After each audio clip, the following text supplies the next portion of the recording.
Le invito a que abra su Biblia en el libro del Levítico, tercer libro de la Biblia. Al comienzo está Génesis, Éxodo y luego sigue Levítico. Leemos el capítulo 25 y vamos a empezar a estudiarlo desde el versículo 8 en adelante. Levítico capítulo 25, versículo 8 en adelante. Si usted lo tiene, puede decir amén. Leemos la palabra de Dios. Y contarás 7 semanas de años, 7 veces 7 años, de modo que los días de las 7 semanas de años vendrán a hacerte ¿cuánto? 49 años. Entonces harás tocar fuertemente la trompeta en el mes séptimo. A los 10 días del mes, el día de la expiación, haréis tocar la trompeta por toda vuestra tierra. Y santificaréis el año 50 y pregonaréis la libertad en la tierra a todos sus moradores. Este año será dígalo con jubileo. Este año será y volveréis cada uno a vuestra posesión y cada cual volverá a su familia. El año 50 os será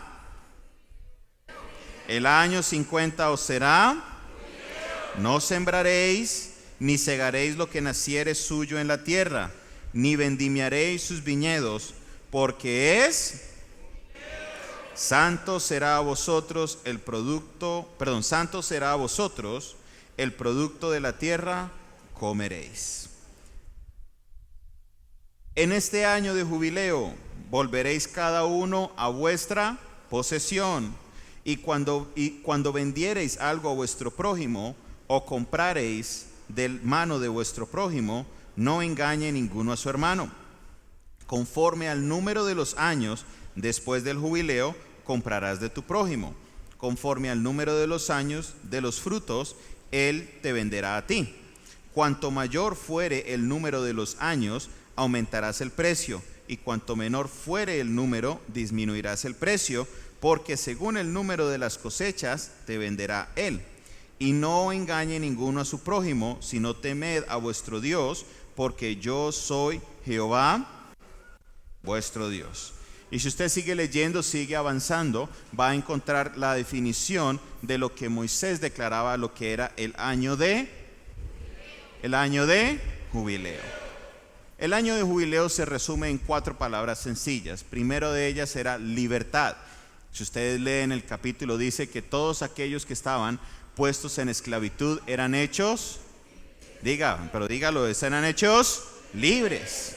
Ellos empezaban, apenas sonaba el shofar, empezaba este sonido de libertad en el cual todo el que había sido puesto esclavo, ya sea por alguna deuda o algún problema, de una vez quedaba libre. ¿Qué quiero decir con esto? Supongamos que un hermano le debía dinero a otro, y por alguna razón él no le pudo pagar su deuda.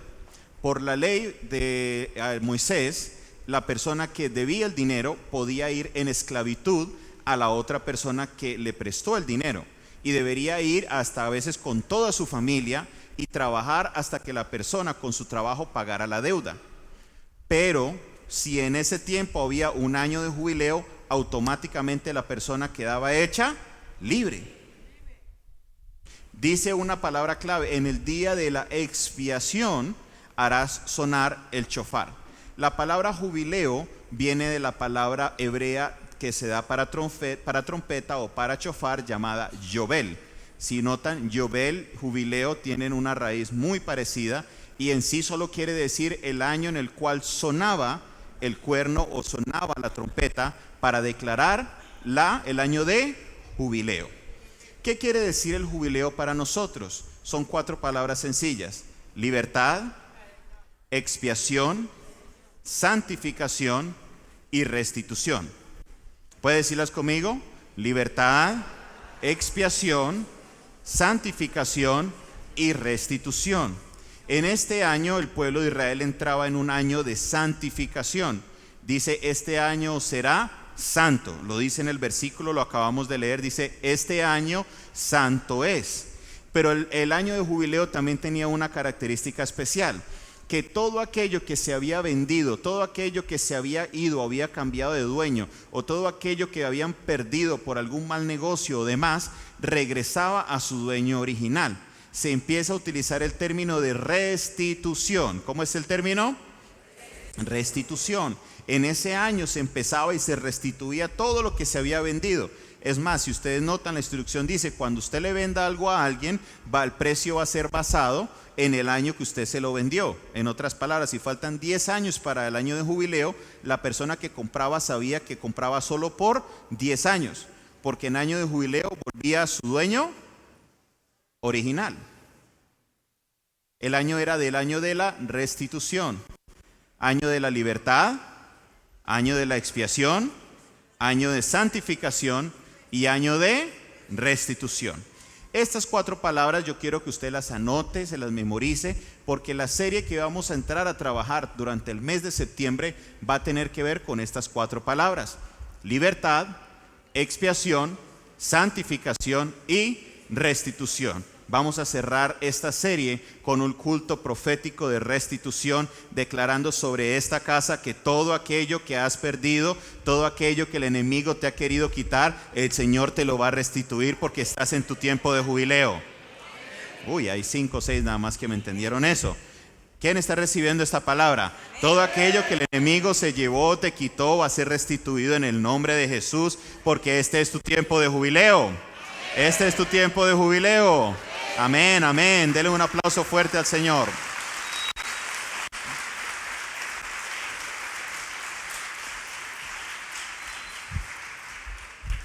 Lucas capítulo 4, versículo 16 en adelante.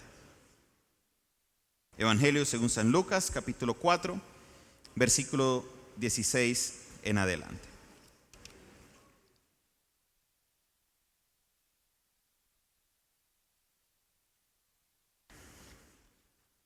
Dice la palabra de Dios: vino a Nazaret, refiriéndose a Jesús, donde se había criado, y en el día de reposo, ¿qué hizo? Entró a la sinagoga conforme a su costumbre y se levantó a leer. Y se le dio el libro del profeta Isaías. ¿Él lo escogió? ¿Qué dice? Se le dio. A él le correspondía leer el libro de Isaías. Y habiendo abierto el libro, halló el lugar donde estaba escrito: el Espíritu del Señor está sobre mí, por cuanto me ha ungido para dar buenas nuevas a los pobres. Me ha enviado a sanar a los quebrantados de corazón, a pregonar libertad a los cautivos y vista a los ciegos, a poner libertad a los oprimidos. ¿Le suena algo parecido? ¿A qué le suena? ¿A qué le suena? A jubileo, diga conmigo. ¿Suena a qué? Por eso el versículo 19 dice: a predicar el año agradable del Señor. El año agradable del Señor es el año del jubileo. ¿Qué les parece? Jesucristo vino a esta tierra a predicar el año de jubileo. Hay 2 o 3 amenes. Jesucristo vino a esta tierra a predicar el año de jubileo. ¿Cómo lo sabemos esto? Mire lo que dice, versículo 20. Y enrollando el libro, lo dio al ministro y se sentó, y los ojos de todos en la sinagoga estaban fijos en él. Y comenzó a decirles, ¿qué les dijo? Hoy se ha cumplido esta escritura delante de Jesucristo. Vino y cumplió esa profecía. Hay varios datos curiosos de este versículo, porque el versículo se está refiriendo a Jesús mismo. Jesús era el Mesías que Isaías había hablado. Lo curioso es que los judíos tenían una manera sistemática de leer la Biblia. No era el versículo que usted quería, como cuando lo hacemos aquí, que hermano, lea una porción y uno coge la que uno quiere. No, ellos tenían el libro ya escogido e iban de una manera ordenada.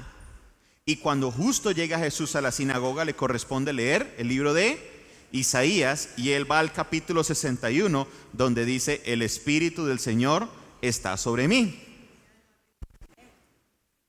Es curioso, la manera que Dios tenía todo planeado para que Jesucristo le correspondiera leer el versículo sobre él mismo y él proclamara que él era el Mesías que Isaías había hablado más de 400 años atrás. ¿Qué le parece?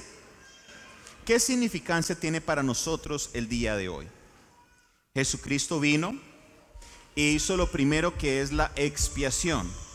¿Qué es la expiación?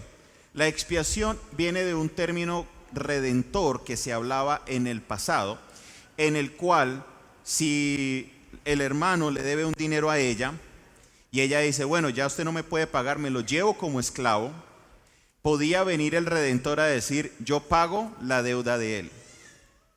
¿A cambio de qué? ¿Sabe a cambio de qué? A cambio de nada. El redentor, o sea, no estamos hablando de Jesucristo como redentor, sino de un término que se utilizaba para un grupo de judíos que les gustaba ser redentores e iban y pagaban las deudas de otro y no esperaban nada a cambio. Por eso, uno de los términos que se utiliza para Jesucristo es que Él es nuestro redentor, porque sin necesidad, Él no tenía que hacerlo. ¿Qué necesidad tiene una persona de pagar la deuda de Él? ¿Qué gana Él? Él no es un gota a gota, Él no es un refinanciador, Él ni siquiera tiene moto para ir a estar cobrando. Tan queridos que son ellos, ¿cierto? Él no. Sin necesidad, la persona vino y pagaba la deuda de Él y solamente quedaba un agradecimiento. De la misma manera, Jesús, sin necesidad de hacerlo, dice la palabra de Dios, que Él vino y pagó nuestra deuda.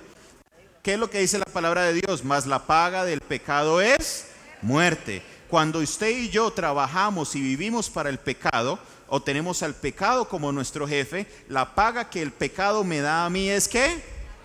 ¿Es qué? La muerte. No lo dude en ningún momento, que esa es la paga que el pecado nos da. Pero cuando yo recibo a Jesucristo en mi corazón, Jesucristo dice, yo pago tu deuda con la muerte y ahora no vas a con el pecado, y ahora no vas a tener que recibir la muerte. Por eso el versículo no termina diciendo la paga del pecado es muerte. Dice, mas la dádiva de Dios es vida eterna en Cristo Jesús, Señor nuestro. Oiga, si ese versículo no le hace dar un aplauso a usted, no sé qué lo va a hacer. La verdad no sé qué me lo va a hacer. La dádiva de Dios es vida eterna. La dádiva de Dios es vida eterna. Jesucristo vino a dar su vida para el pago de nuestros pecados. Dice la carta a los Hebreos que la única manera que se podía lograr perdón de pecados era con derramamiento de sangre. Por eso todos los años los judíos tenían que ir al templo a hacer un sacrificio para la redención de sus pecados. Pero Jesucristo vino y dio su propia sangre, dio su propia vida, sin necesidad, sin pedir nada a cambio, para que usted y yo tuviéramos salvación, vida eterna y perdón de pecados, diciendo, yo he pagado la deuda de ustedes, no tienes que preocuparte, has sido redimido en el nombre de Jesús. Oh, aleluya, aleluya, celebre la obra de Jesús, celebre la obra de Jesús.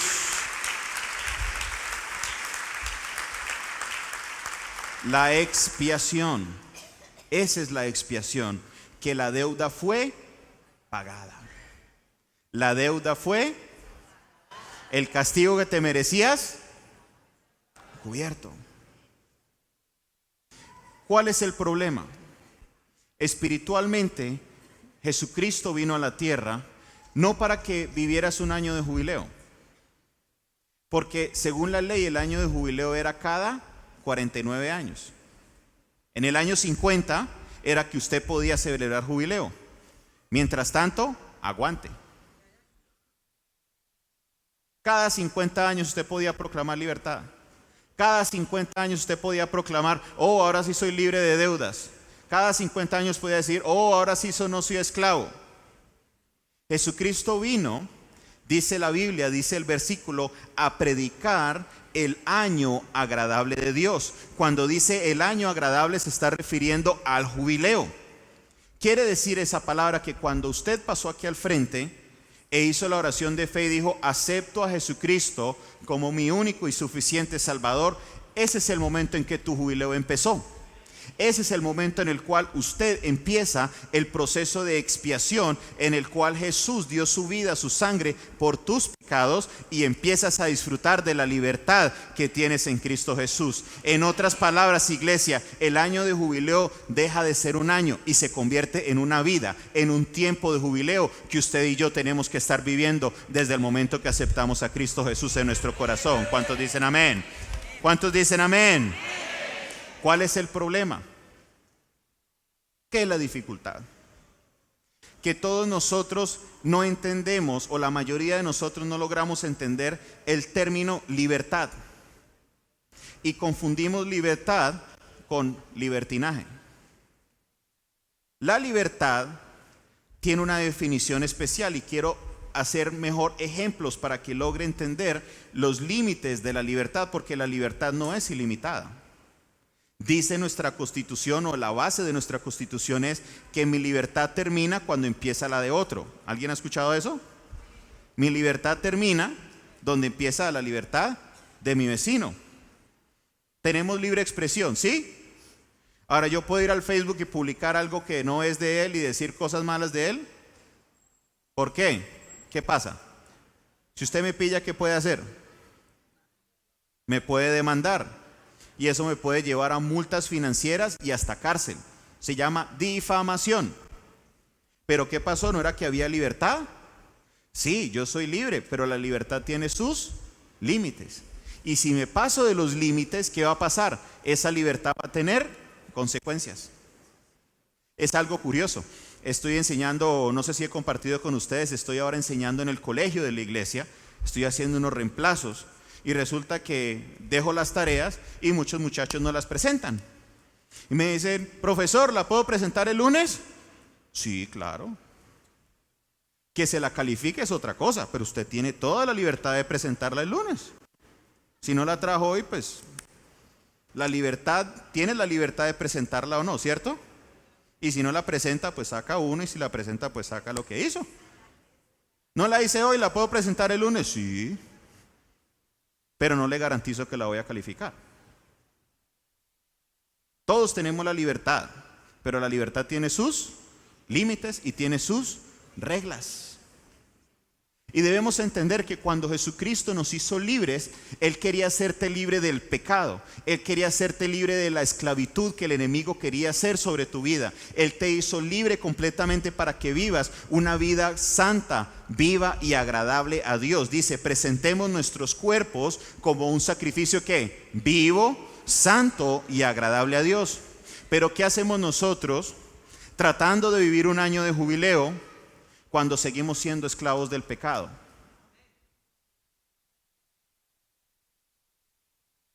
Se acabaron los amenes. La libertad en Cristo, Cristo quiere que tú seas libre, pero debes entender que para esa libertad hay unas normas, hay unos límites. Y esa libertad no puede ser un libertinaje. Y escucha uno a los hermanos, no sé por qué yo he vivido tantos años de cristiano y sigo sufriendo, sufro más de lo de antes, no sé por qué. Analiza tu vida, analiza tu comportamiento. Es posible que no hayas aceptado la libertad que Cristo te ha dado en tu vida. Es posible que hiciste la oración para empezar el jubileo, pero el jubileo en sí no ha empezado sobre tu vida. Cristo quiere que vivas libre. Cristo te ofrece esa libertad. Él mismo lo dijo, y conoceréis la verdad, y la verdad os hará libres. ¿Quién era la verdad? Jesucristo es la verdad. Yo soy el camino, la verdad y la vida. Él es la verdad. Yo conozco de Él, yo soy libre. Pero si sigo viviendo en esclavitud del pecado, si quiero vivir mi vida y sigo siendo adicto a la pornografía, si quiero caminar y vivir mi año de jubileo, Señor, tráeme la restitución, pero sigo viviendo en fornicación, en adulterio, en engaños, en mentiras, tratando de vivir de una manera y aparentar otra cosa, ¿tú crees que Dios te va a permitir vivir ese año de jubileo? Vamos a mirarnos a la verdad. ¿Quién de aquí lucha con algo?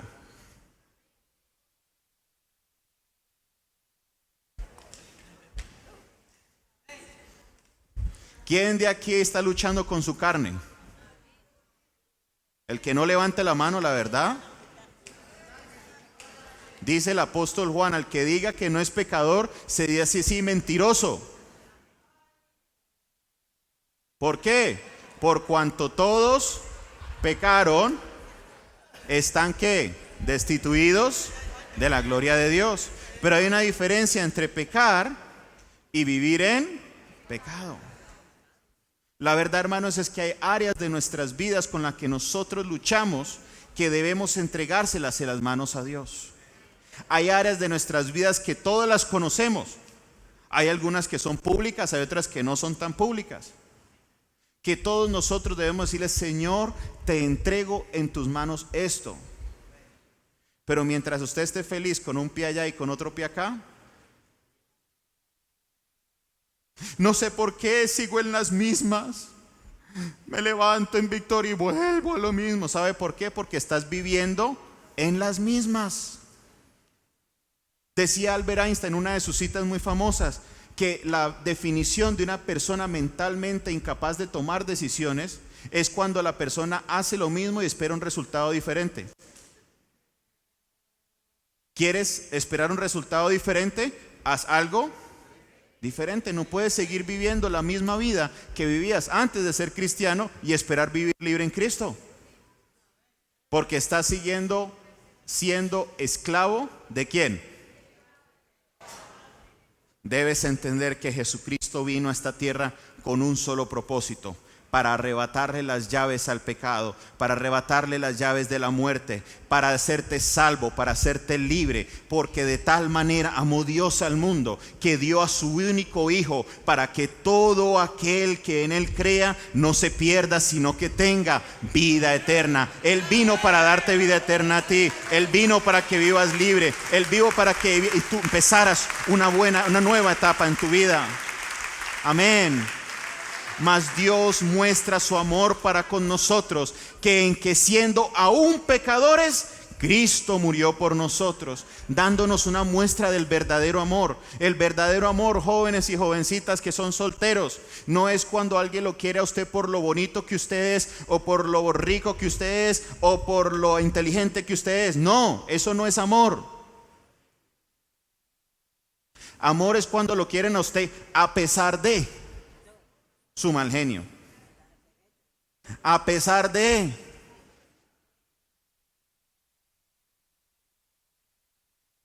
su gordura, a pesar de. El verdadero amor no es por, sino a pesar de. Por eso dice el versículo, mas Dios muestra su amor para con nosotros, que en que siendo aún pecadores, en que a pesar de nosotros ser pecadores, Él aún murió por nosotros. Él sabía cuando murió en la cruz que usted iba a fallarle. Él sabía que había gente que conociéndole iba a tomar decisiones incorrectas. Y Él podía haber dicho, no, yo no me meto en esto, gente ingrata. Sin embargo, Él fue a la cruz y al madero y ahí entregó su vida por usted y por mí. Ayer veía un video, hay una serie que están pasando los hermanos de Enlace, que le llaman Enlace Clásico. Y me llamó la atención porque vi una foto de Miguel Casina.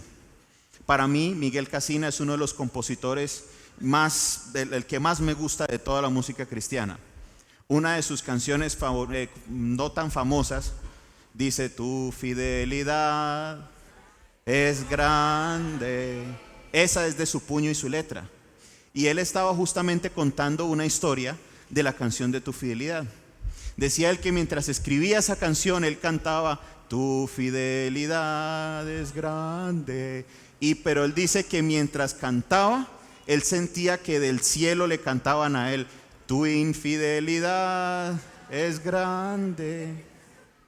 Porque Dios sigue siendo fiel para con nosotros a pesar de nuestra infidelidad con Él. Es difícil. ¿Usted daría su vida sabiendo que lo dejarían atrás tirado? No. Jesucristo lo sabía. Sin embargo, Él te amó tanto que a pesar de que sabía que tú lo ibas a fallar, de que tú ibas a seguir en las mismas, entregó su vida en el madero por ti. Lo hizo, y lo hizo fue por amor, porque Él te amó, porque de tal manera amó Dios al mundo. ¿Qué esperas para cambiar tu comportamiento? Él fue el redentor de tus pecados. Lo hizo sin esperar nada a cambio. ¿Qué esperamos nosotros para empezar a vivir nuestro año de jubileo?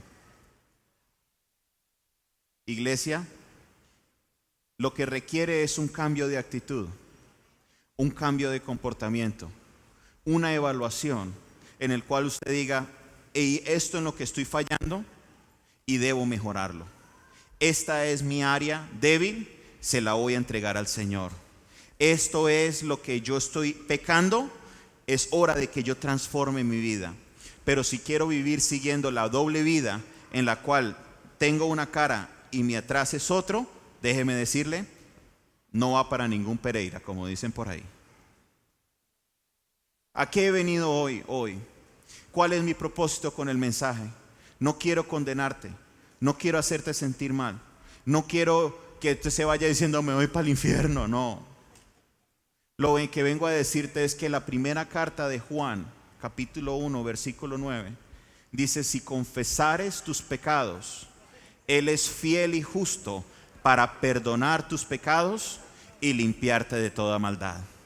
El de Salomón en los Proverbios escribió que el que se arrepiente de su pecado y se aleja, alcanza misericordia. Lo que quiero es que tomes una actitud diferente de tu vida cristiana desde hoy en adelante. Lo que quiero es que desde hoy en adelante empieces a vivir el verdadero año de jubileo sobre tu vida, que empieces a disfrutar esa libertad en Cristo, que empieces a disfrutar de la restitución de lo que Dios va a hacer sobre tu familia, que empieces a disfrutar del proceso de santificación que Dios va a hacer contigo y con tu familia, y verás la gloria de Dios sobre tu vida, y verás la gloria de Dios sobre tu familia, y todo lo que emprendas te va a salir bien, porque la mano de Dios está sobre ti. ¿Cuántos dicen amén? ¿Cuántos dicen amén? Vamos iglesia, alaba al Señor, alaba al Señor, alaba al Señor.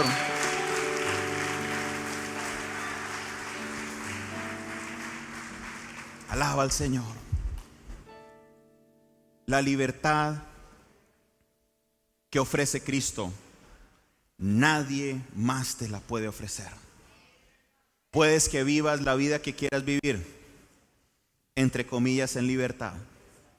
Pero la libertad que te ofrece Cristo, nada ni nadie puede dártela. Mire, mis hermanos, le comento esto como manera de testimonio. En el año del 99, mi padre nos llevó a Estados Unidos a vivir, a hacer una mejor vida, a podernos profesionalizar, a podernos avanzar, porque era nuestro sueño llegar a aprender y estudiar en las mejores universidades. Y en ese proceso Dios me permitió tener mi empresa, me permitió tener una estabilidad financiera impresionante. Tenía mi apartamento a pocas cuadras de la playa. Cualquier momento que quería ir, iba. Tenía mi carro, todo lo que usted necesita, ahí lo tenía. Pero en el año del 2011 Dios empezó a tratar conmigo y me empezó a colocar en mi corazón: es hora que regreses a Cali. Se lo comenté a algunos amigos y todos mis amigos me decían: usted está loco, ¿usted por qué se va? Es que el trabajo está mal acá. Yo: no, hermano, la empresa está en su mejor momento. Usted está loco, la gente quiere venirse de allá para acá y usted se está devolviendo, ¿qué le pasa? Yo les decía: ustedes no entienden, pero tranquilo que yo me entiendo. El 8 de noviembre del año 2012 pisé Cali de nuevo, con la intención de venirme a quedar. Y me puse las órdenes de mi padre. Él me preguntó: mi hijo, ¿qué quiere hacer? Yo le dije: padre, póngame a hacer lo que quiera, solo no me saque de las comunicaciones, que eso es lo favorito mío, eso es lo que me encanta. No me saque de ahí, pero de ahí yo estoy a su disposición. Póngame a hacer lo que usted quiera hacer. Él me entregó la función y en enero empecé a trabajar para la obra de Dios.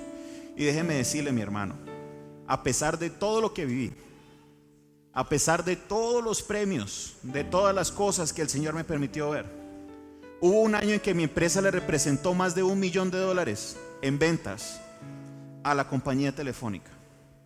Me llevaron a Puerto Rico, me dijeron, vea, vaya a este resort y es todo lo que usted quiera, todo está incluido, todo es gratis.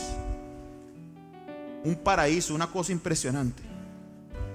Y puedo decirle que hoy me siento mucho mejor de lo que me sentí en esa época. ¿Por qué? ¿Por qué? Antes de que dé el aplauso. ¿Por qué? Porque ahora estoy viviendo bajo obediencia al Señor, a lo que Él me ha puesto a hacer. Todos queremos el beneficio de la libertad, pero no estamos dispuestos a pagar el precio que eso requiere. Debemos entender que para tener un mayor beneficio requiere una mayor responsabilidad. Había un joven que me pidió una consejería hace un año y ya yo conocía su caso. Él tenía un problema y era que su trabajo no le pagaban lo suficiente y le tocaba hacer mucho trabajo. Me llamó un día y me dijo, pastor, me salió el trabajo que quería, me van a pagar casi el doble y voy a tener un ranking menos que el que tenía antes. Eso va a ser lo mejor, voy a avanzar. Gloria a Dios, aleluya. Y le digo, hermano, ¿usted cómo se siente en su trabajo actual? Me dice, no me queda tiempo para hacer nada, trabajo demasiado. Yo le dije, hermano, no coja el otro trabajo. ¿Cómo así? Si es la bendición de Dios, si es la respuesta de Dios. Yo le dije, ninguna empresa te va a pagar más por hacer menos. Y si no puedes con la responsabilidad que tienes ahora, el nivel salarial que tienes, cuando te paguen más, usted se va a quemar. 6 meses duró este muchacho en la nueva empresa y renunció. Después me dijo, pastor, usted tenía la razón. ¿Por qué? Porque a medida que aumenta nuestro nivel de beneficio, a medida que aumenta nuestra recompensa, si yo quiero disfrutar de más, debo entender que eso requiere una mayor responsabilidad. Si quieres vivir el mismo estilo de vida que estás viviendo ahora, está bien. Yo estoy hablando es con las 10, 15, 20 o 100 personas que han venido en este día diciendo, yo quiero vivir una mejor vida, yo quiero vivir la libertad en Cristo. Te vengo a decir este día, debes estar dispuesto a aceptar la responsabilidad que con eso viene. Porque con mayor beneficio viene una mayor responsabilidad. Al que más se le da, más se le demanda, dice la palabra de Dios. Es un principio bíblico. ¿Qué estás dispuesto a dejar para vivir una vida en plena en Cristo? ¿Qué estás dispuesto a dejar para vivir un jubileo? Para que tu jubileo empiece el día de hoy y dejes de dar vueltas o de caminar como el ratoncito, como el hámster en la ruedita, que anda y no avanza nada. Pero cuando termina cansado. Si quieres avanzar en Cristo, debes estar dispuesto a sacrificar tu vida, a decirle, Señor, yo te lo entrego todo a ti. Yo te lo doy todo a ti, me encomiendo delante de tus manos. Haz de mí lo que tú quieras hacer, no lo que yo quiera hacer. Y Dios es tan bello y tan misericordioso que a pesar de que nuestras fallas, a pesar de nuestros errores, Él nos dice, encomienda a Jehová tu camino y confía en Él y Él hará. Te dice, deleítate en Jehová y Él concederá las peticiones de tu corazón. Él conoce lo que te gusta, Él sabe lo que tú quieres hacer. Y en el plan eterno, en el propósito de lo que Él quiere hacer con tu vida, Él tiene en cuenta lo que tú quieres sacar adelante y te va a dejar ver su gloria y su poder. Pero primero debes ser obediente a lo que Dios quiere hacer contigo. Debemos rendir nuestras vidas al Señor. Debemos entregarle nuestras debilidades a Él. Y solo así empezaremos a ver el año de jubileo en nuestras vidas. ¿Quién quiere empezar ese año de jubileo conmigo? ¿Quién hace ese compromiso? Dice, Señor, te entrego mi vida, te entrego todo lo que soy para ti, Señor.